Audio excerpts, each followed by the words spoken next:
Bricco San Pietro is the second largest appellation in Monforte d'Alba, second only to Bussia.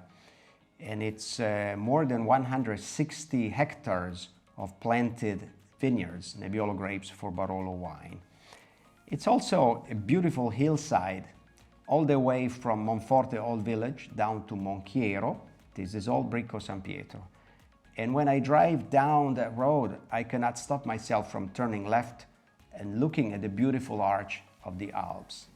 They form like a framework around it, and it's really striking in every season, but in particular in spring, when the vineyards are already green and the mountains are still white, snow-capped. It's really nice and open, like a big amphitheater turning towards west and southwest.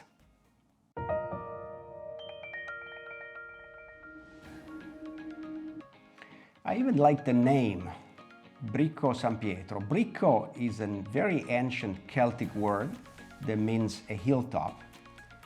And San Pietro, St. Peter, comes from a Benedictine monastery that was built here in the Middle Ages, although it doesn't exist anymore.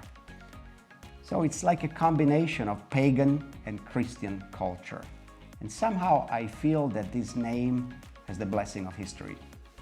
Most of Bricco San Pietro is exposed towards the west and southwest in a very open amphitheater which enjoys plenty of light and warmth, especially in the long summer afternoons.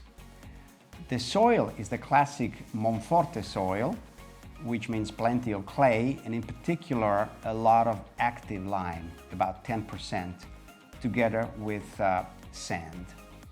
From this soil, you can expect normally full-bodied, very powerful, structured Barolos. But Bricco San Pietro is a little different. In fact, the young Barolos from this area show surprisingly open bouquet. And at the same time, a full body and rich complex structure that can age slowly, like most other Barolos from Monforte. Historically, this appellation did not show many premium Barolos, mostly because the farmers used to sell their grapes. But lately, especially with the new generation of younger producers, we have seen more and more labels that carry the name Bricco San Pietro, and some of these wines are very interesting. I predict that in the near future we will see more quality from Bricco San Pietro and definitely some outstanding Barolos.